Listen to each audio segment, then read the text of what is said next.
Você já se sentiu completamente perdido, como se estivesse vagando em um deserto sem fim, sem água, sem esperança, sem direção? Já experimentou aquela sensação de estar aprisionado pelas próprias escolhas, acorrentado por circunstâncias que você mesmo criou? Já passou pela escuridão tão profunda que parecia não haver mais saída? Se você respondeu sim para qualquer uma dessas perguntas, prepare seu coração, porque o que você está prestes a descobrir vai transformar completamente sua compreensão sobre a natureza de Deus e seu poder de restauração. Arqueólogos e historiadores recentemente revelaram detalhes fascinantes sobre o contexto original do Salmo 107 que iluminam de forma impressionante as verdades eternas que Deus preservou para nós através dos milênios. Imagine por um momento estar em Jerusalém, aproximadamente no ano 538 a.C. A cidade está em reconstrução após 70 anos de exílio babilônico. Para entendermos a profundidade do Salmo 107, precisamos mergulhar nesse contexto histórico extraordinário. Arqueólogos descobriram evidências de que os judeus que retornaram da Babilônia enfrentaram desafios inimagináveis.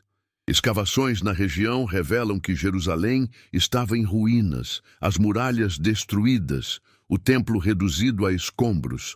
Documentos da época confirmam que a jornada de retorno do exílio percorria aproximadamente 1.500 quilômetros através do deserto mesopotâmico. Uma travessia que levava cerca de 4 meses em condições extremamente perigosas. O Salmo 107 foi escrito precisamente para esses retornados, provavelmente compilado por escribas levitas que organizavam a liturgia do segundo templo. Historiadores explicam que este salmo funcionava como um hino de gratidão coletiva, recitado durante as festas de peregrinação, especialmente durante a festa dos tabernáculos, quando o povo revivia a experiência do deserto.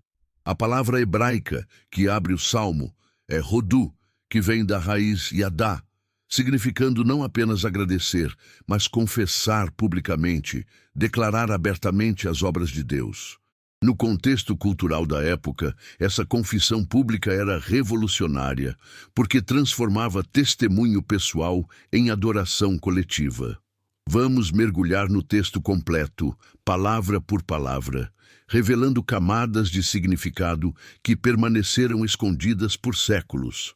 Dai graças ao Senhor, porque Ele é bom, porque a sua misericórdia dura para sempre. A palavra misericórdia aqui é chesed, em hebraico, um termo que especialistas em linguística semítica explicam ser praticamente intraduzível. Chesed carrega, simultaneamente, os conceitos de lealdade, bondade persistente, amor fiel e compromisso inabalável.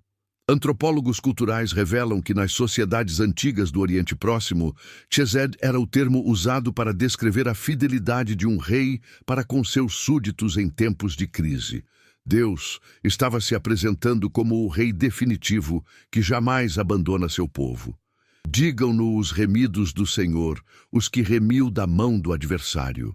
A palavra remidos vem do hebraico gal, o mesmo termo usado para o parente resgatador no livro de Rute. Geógrafos bíblicos explicam que o conceito de redenção estava intrinsecamente ligado à terra e à herança. Para aquela época, isso era revolucionário porque significava que Deus estava assumindo o papel do parente mais próximo, o redentor familiar que tinha a obrigação legal de resgatar propriedades e pessoas vendidas como escravas. Imagine o impacto emocional dessas palavras em judeus que acabavam de ser literalmente resgatados da escravidão babilônica. E os que congregou dentre as terras, do Oriente e do Ocidente, do Norte e do Sul. Aqui temos uma referência geográfica fascinante. Especialistas em geografia do Antigo Oriente Próximo identificaram que essas direções cardeais representavam todo o mundo conhecido da época. Do Oriente vinha a ameaça assíria e babilônica. do ocidente o poder egípcio e posteriormente grego, do norte os hititas e arameus, do sul os edomitas e árabes. Deus estava dizendo que não importa quão longe eles foram dispersos, ele tinha poder para recongregar seu povo de todos os cantos da terra. E aqui começa a primeira das 4 parábolas extraordinárias. Andaram desgarrados pelo deserto, por caminhos solitários, não acharam cidade para habitarem. A palavra desgarrados é taú, em hebraico, que significa literalmente perder o caminho, vagar sem rumo. Arqueólogos que estudaram as rotas comerciais antigas explicam que o deserto entre Babilônia e Jerusalém era um dos mais mortíferos do mundo antigo. Temperaturas durante o dia podiam ultrapassar 50 graus Celsius, enquanto à noite caíam abaixo de zero. Caravanas comerciais da época levavam provisões calculadas meticulosamente, porque um único dia de desvio poderia significar morte certa. Famintos e sedentos, a sua alma neles desfalecia. O hebraico usa nefesh para alma, que na cultura hebraica antiga não significava apenas a parte espiritual do ser humano, mas a vida inteira, a pessoa completa. Antropólogos explicam que para aquela sociedade, sede não era apenas desconforto físico, era o prenúncio da morte. Descobertas arqueológicas em sítios do período revelam que viajantes do deserto carregavam odres de couro de cabra que podiam preservar água por até 3 dias em temperaturas extremas. Quando esses odres esvaziavam, a esperança se esgotava junto. Então, na sua angústia, clamaram ao Senhor, e Ele os livrou das suas necessidades. A palavra angústia é tsar em hebraico, que literalmente significa um lugar estreito, apertado, sufocante. É a mesma palavra usada para descrever a opressão no Egito. Mas aqui vem a revelação que muda tudo. O verbo clamaram é zaak, que não é uma oração educada ou formal, mas um grito desesperado, um berro de sobrevivência. Historiadores da religião antiga explicam que enquanto outras culturas acreditavam que seus deuses eram distantes e indiferentes ao sofrimento humano, o Deus de Israel se apresentava como aquele que responde ao grito mais primitivo de desespero. Guiou-os por caminho direito para irem a uma cidade habitável. A palavra direito aqui é yashar, que significa não apenas reto geometricamente, mas justo, correto, confiável. Engenheiros que estudaram rotas antigas explicam que o caminho mais curto através do deserto raramente era o mais seguro. O caminho yashar de Deus considerava fontes de água, oásis, proteção contra bandidos, lugares de descanso. Deus não apenas salva, ele planeja meticulosamente a rota da restauração. A segunda parábola mergulha ainda mais fundo. Habitavam nas trevas e sombra da morte, presos em aflição e em ferro. A expressão sombra da morte é tsalmavet, em hebraico, uma palavra composta tão poderosa que aparece em momentos críticos das Escrituras, incluindo o famoso Salmo 23. Arqueólogos descobriram nas ruínas de prisões babilônicas evidências de como prisioneiros eram mantidos.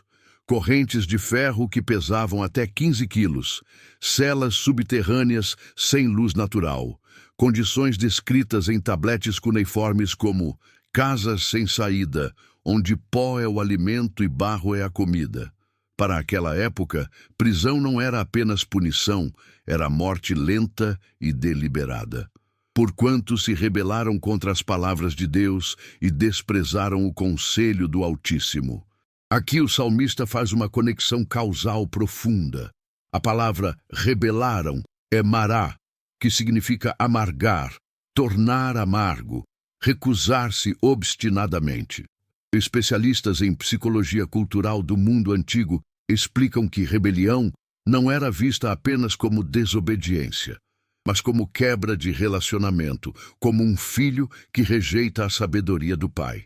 O termo Altíssimo é Elion, um nome divino que enfatiza supremacia absoluta. Documentos de tratados antigos mostram que este título era usado por reis conquistadores. Deus estava dizendo: mesmo quando vocês rejeitaram minha soberania, eu não rejeitei vocês. De modo que lhes abateu o coração com trabalho, tropeçaram e não houve quem os ajudasse. A palavra abateu é cana, em hebraico, que significa subjugar, humilhar, dobrar. Mas aqui está o que mais impressiona. Tanto a verdade espiritual quanto as descobertas arqueológicas confirmam que Deus permite que experimentemos as consequências de nossas escolhas, não como punição sádica, mas como caminho de restauração. Recentes escavações revelaram contratos de trabalho forçado da Babilônia, onde escravos judeus trabalhavam em projetos de construção monumentais. O trabalho mencionado aqui não era ocupação digna, mas servidão que quebrava o espírito humano. Então, na sua angústia, clamaram ao Senhor, e Ele os livrou das suas necessidades, tirou-os das trevas e sombra da morte, e quebrou as suas prisões. Observe a progressão. Primeiro Deus os tira das trevas, depois quebra as prisões. Engenheiros metalúrgicos que analisaram correntes antigas explicam que quebrar ferro babilônico de alta qualidade exigia força sobre-humana. A libertação de Deus não era apenas espiritual ou simbólica, era concreta, física, real. O Edito de Ciro, descoberto em 1879 e agora no Museu Britânico, confirma a libertação histórica dos judeus. Mas o Salmo 107 revela que por trás do decreto persa estava a mão do Deus que quebra prisões. A terceira parábola é devastadoramente pessoal. Os loucos, por causa do seu caminho de transgressão e por causa das suas iniquidades, são aflitos. A palavra loucos aqui é evil, que em hebraico não significa falta de inteligência, mas rejeição deliberada da sabedoria. Antropólogos culturais explicam que na cosmovisão hebraica antiga, sabedoria não era conhecimento teórico, mas habilidade prática de viver bem. O evil não era o ignorante, era o rebelde que conhecia o caminho certo, mas escolhia o errado. A sua alma aborreceu toda a comida e chegaram até as portas da morte. Médicos que estudaram descrições antigas de doenças identificaram aqui sintomas compatíveis com depressão severa, doenças consuntivas e traumas psicológicos resultantes de escolhas autodestrutivas. Documentos médicos da Mesopotâmia descrevem condições onde pacientes perdiam completamente o apetite como resultado de aflição espiritual. Para aquela época, a conexão entre saúde física e espiritual era compreendida de forma muito mais integrada do que em nossa medicina fragmentada moderna. Então, na sua angústia, clamaram ao Senhor, e Ele os livrou das suas necessidades. Enviou a sua palavra e os sarou, e os livrou da sua destruição. Aqui vem uma das revelações mais profundas do Salmo inteiro. A expressão enviou a sua palavra em hebraico é shalach devaru. Especialistas em teologia do Antigo Testamento explicam que a palavra de Deus no pensamento hebraico não era apenas som ou informação, mas poder ativo, força criativa. A mesma palavra que criou o universo em Gênesis, agora é enviada para curar. E aqui está a conexão cristã profunda. Séculos depois, João abriria seu evangelho declarando que o Verbo se fez carne, identificando Jesus como a palavra encarnada que Deus enviou para nossa cura definitiva. A quarta parábola nos leva ao mar. Os que descem ao mar em navios, que fazem o seu comércio nas grandes águas. Arqueólogos marítimos descobriram evidências fascinantes sobre navegação fenícia e israelita no período do Primeiro Templo. O porto de Ezion-Geber, localizado no extremo sul de Israel, próximo à atual cidade de Eilat, era um centro de comércio marítimo que Salomão desenvolveu em parceria com os fenícios. Navios daquela época, chamados naus de Tarsis, podiam ter até 30 metros de comprimento e transportar até 50 toneladas de carga. A jornada até Ofir, possivelmente na costa da Arábia ou mesmo da Índia, levava até 3 anos ida e volta. Esses veem as obras do Senhor e as suas maravilhas no profundo. Para aquela época, o mar representava o caos primordial, o território dos monstros, o domínio da morte. Antropólogos explicam que, diferentemente dos fenícios, que eram mestres do mar, os hebreus eram essencialmente um povo da terra. Cada viagem marítima era uma aventura aterrorizante no domínio do desconhecido. Ver as maravilhas no profundo não era turismo, era confronto com a majestade divina nos lugares mais assustadores da criação. Porque falou e fez levantar o vento tempestuoso que eleva as suas ondas. Oceanógrafos que estudaram padrões de tempestade no Mediterrâneo explicam que ventos podem surgir subitamente, especialmente no outono e inverno, elevando ondas de até 15 metros de altura. Relatos de naufrágio preservados em papiros egípcios e tabletes mesopotâmicos descrevem o terror de marinheiros diante de tempestades que podiam destruir navios em minutos. O Salmo atribui essas tempestades não ao acaso, mas à palavra de Deus, enfatizando sua soberania absoluta sobre as forças da natureza. Sobem aos céus, descem aos abismos, a sua alma se derrete em angústias. Aqui temos uma descrição poética, mas assustadoramente precisa, do movimento de um navio em tempestade. A palavra derrete é mug em hebraico, que significa liquefazer, dissolver. Psicólogos que estudaram trauma marítimo explicam que o terror de tempestades no mar provoca uma resposta fisiológica onde a pessoa sente que está literalmente se desfazendo. Para aquela época, náusea extrema em tempestades era interpretada como a alma tentando escapar do corpo. Andam e cambaleiam como ébrios e perderam todo o tino. A comparação com embriaguez é brilhante, porque captura tanto o movimento físico do navio quanto o estado mental de desorientação completa. Médicos antigos, cujos tratados foram preservados em bibliotecas como a de Alexandria, descreviam o enjoo marítimo como um desequilíbrio dos humores que afetava a mente tanto quanto o corpo. Marinheiros experientes da época desenvolviam técnicas para manter o equilíbrio, mas em tempestades severas, até os mais experientes perdiam completamente o controle. Então, na sua angústia, clamaram ao Senhor, e Ele os livrou das suas necessidades, faz cessar a tormenta e as suas ondas se acalmam. E aqui está uma das imagens mais poderosas de todo o Salmo: Deus comandando o mar. A palavra cessar é amad, que significa fazer parar completamente, estabelecer silêncio. O mesmo verbo é usado quando Josué ordenou que o sol parasse. Mas aqui vem a conexão que faz o coração cristão acelerar. Séculos depois, no Mar da Galileia, um descendente de Davi estaria dormindo na popa de um barco durante uma tempestade.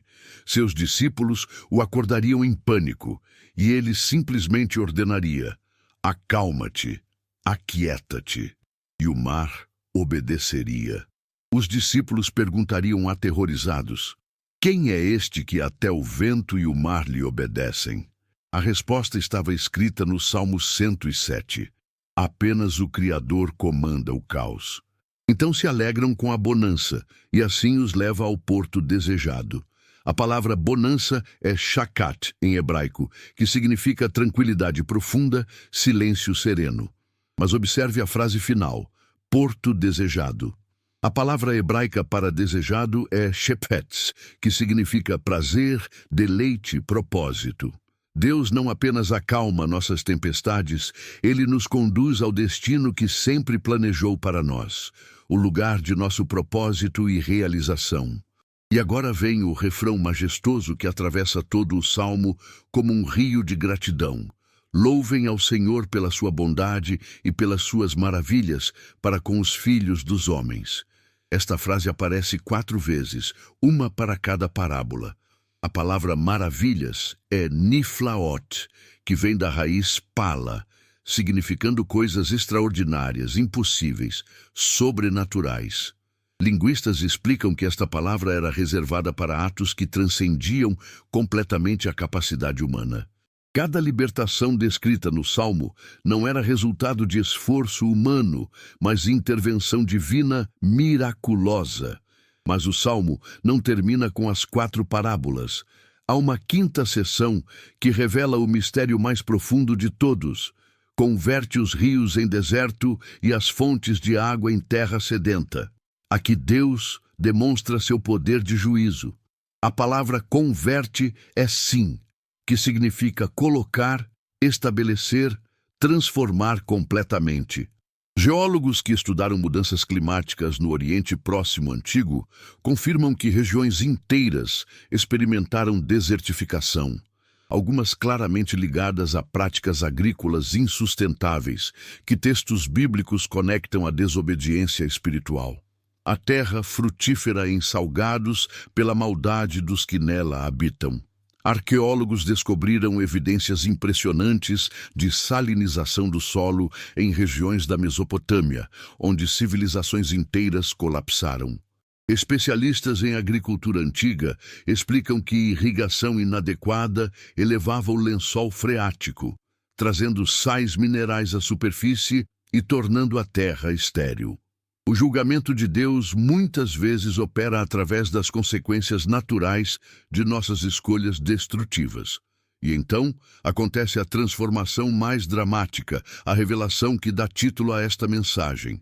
Converte o deserto em lago de águas e a terra seca em fontes de água. Aqui está o segredo escondido por milênios, confirmado tanto pelas Escrituras quanto pela arqueologia moderna. O mesmo Deus que permite o deserto pode transformá-lo em jardim.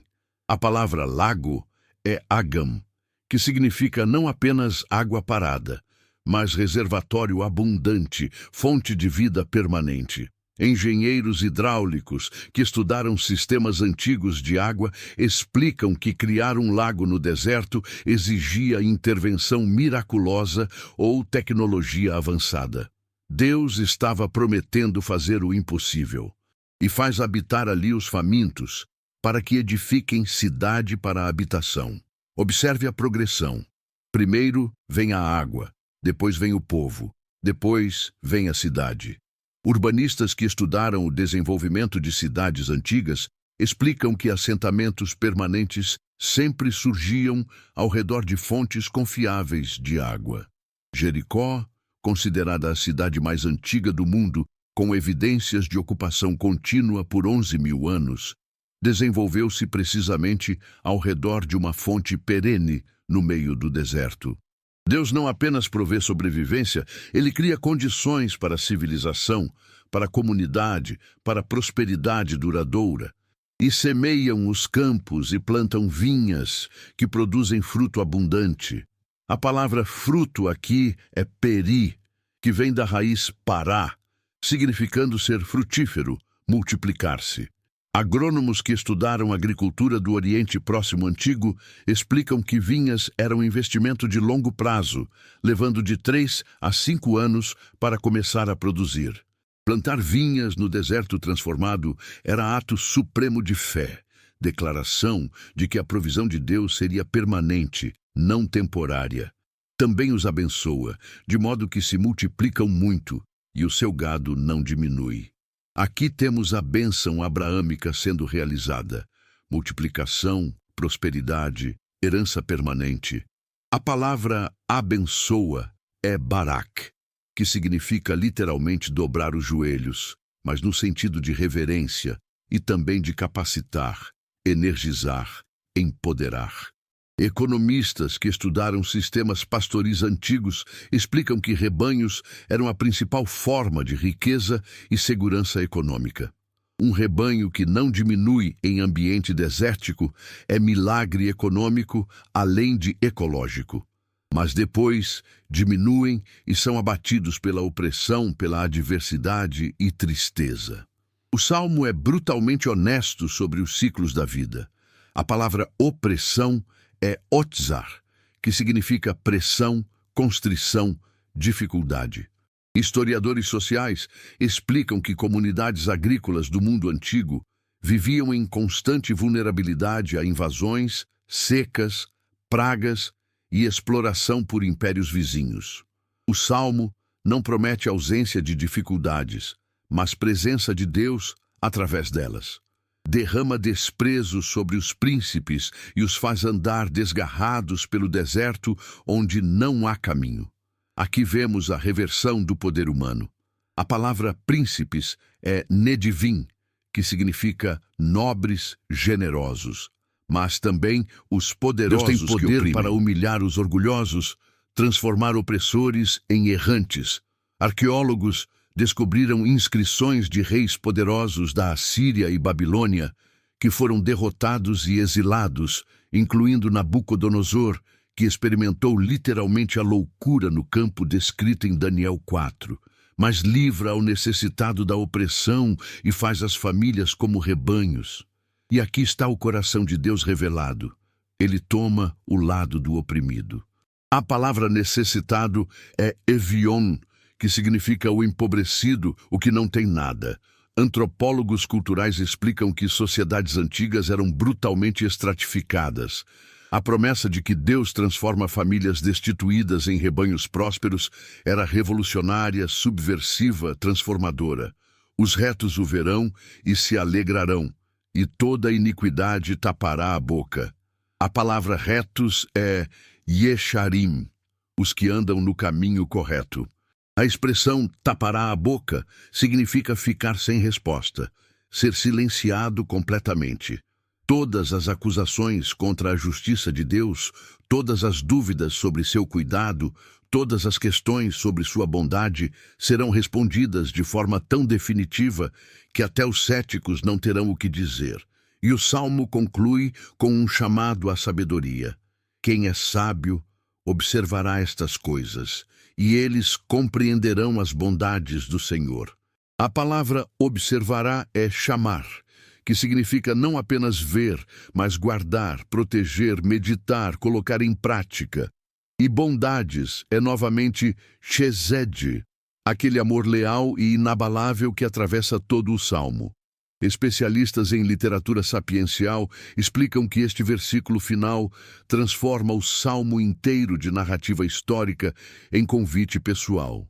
Você que ouviu essas histórias de redenção, aplique-as à sua própria vida. Agora, permita-me conectar todos esses fios numa revelação final que muda tudo. O Salmo 107 não é apenas história antiga, é profecia cumprida continuamente. Cada pessoa nesta sala, ouvindo esta mensagem, está em uma das 4 jornadas descritas. Perdida no deserto da confusão e falta de direção. Presa nas correntes do pecado e suas consequências. Doente pelas escolhas autodestrutivas ou aterrorizada pelas tempestades da vida que ameaçam afundar tudo que você construiu. E alguns de vocês estão experimentando todas as 4 simultaneamente, sentindo que a vida se tornou um deserto sem esperança de transformação. Mas aqui está a verdade que arqueólogos, historiadores, cientistas e teólogos confirmam através de evidências convergentes.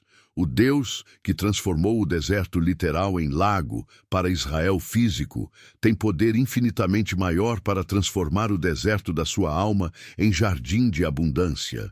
A mesma palavra que acalmou tempestades no mar da Galileia está disponível para falar paz sobre o caos da sua vida hoje. O mesmo poder que quebrou correntes de ferro babilônico pode quebrar as cadeias invisíveis, mas muito reais, que prendem você. E aqui está o segredo mais profundo que conecta Antigo e Novo Testamento. Jesus é o cumprimento de todas as 4 redenções do Salmo 107. Ele é o caminho que guia os perdidos para casa. A luz que liberta os aprisionados, a palavra que cura os enfermos, o comandante que acalma as tempestades. Quando você clama na sua angústia, como fizeram os personagens de cada parábola, você não está apenas repetindo palavras religiosas, você está ativando o poder redentor do Deus que atravessa milênios mantendo sua promessa. Então, na sua angústia, clamaram ao Senhor, e Ele os livrou das suas necessidades. Hoje, neste momento, enquanto você ouve estas palavras que Deus preservou através de 2.500 anos de história humana, através da destruição de templos e exílios de nações, através da ascensão e queda de impérios, Ele está fazendo a mesma pergunta que o Salmo termina fazendo. Você é sábio o suficiente para observar estas coisas e compreender as bondades do Senhor? Você vai permitir que Ele transforme seu deserto em lago? Você vai confiar que o mesmo Deus que tem poder sobre geografia física tem poder sobre a geografia da sua alma? O convite está diante de você. Clame na sua angústia, como fizeram os viajantes perdidos, os prisioneiros acorrentados, os doentes terminais, os marinheiros aterrorizados. E então, observe como aquele que converte desertos em lagos começa a trabalhar em você. Porque a verdade final, confirmada por toda a história bíblica e validada por sua experiência pessoal, quando você der o passo de fé, é esta: não importa quão árida esteja sua vida hoje, Deus tem especialidade em fazer brotar fontes no deserto. Não importa quão profundas sejam suas prisões, Ele quebra correntes. Não importa quão violenta seja sua tempestade, Ele comanda os ventos. Não importa quão grave seja sua doença espiritual, Ele envia sua palavra e sara. E agora, que a paz de nosso Senhor Jesus Cristo, que é a palavra viva que Deus enviou para nos sarar definitivamente, encha seu coração neste momento com esperança inabalável. Que você compreenda que o mesmo poder que ressuscitou Cristo dos mortos está disponível para ressuscitar os desertos da sua vida. Que a sabedoria do Espírito Santo ilumine sua mente para observar estas verdades e aplicá-las com fé corajosa. Que a prosperidade que vem de andar nos caminhos do Senhor seja derramada sobre você. Não apenas prosperidade material, mas a abundância de propósito, significado e paz que transcende todas as circunstâncias. Em nome de Jesus, o Redentor definitivo, que transformou o deserto da morte em jardim de ressurreição, que acalmou tempestades com uma palavra, que quebrou as correntes do inferno e da morte, receba hoje a transformação do seu deserto pessoal em lago de águas vivas. Para a glória de Deus Pai, que do começo ao fim orquestra todas as coisas para o bem daqueles que o amam e confiam em seu poder transformador eterno. Amém.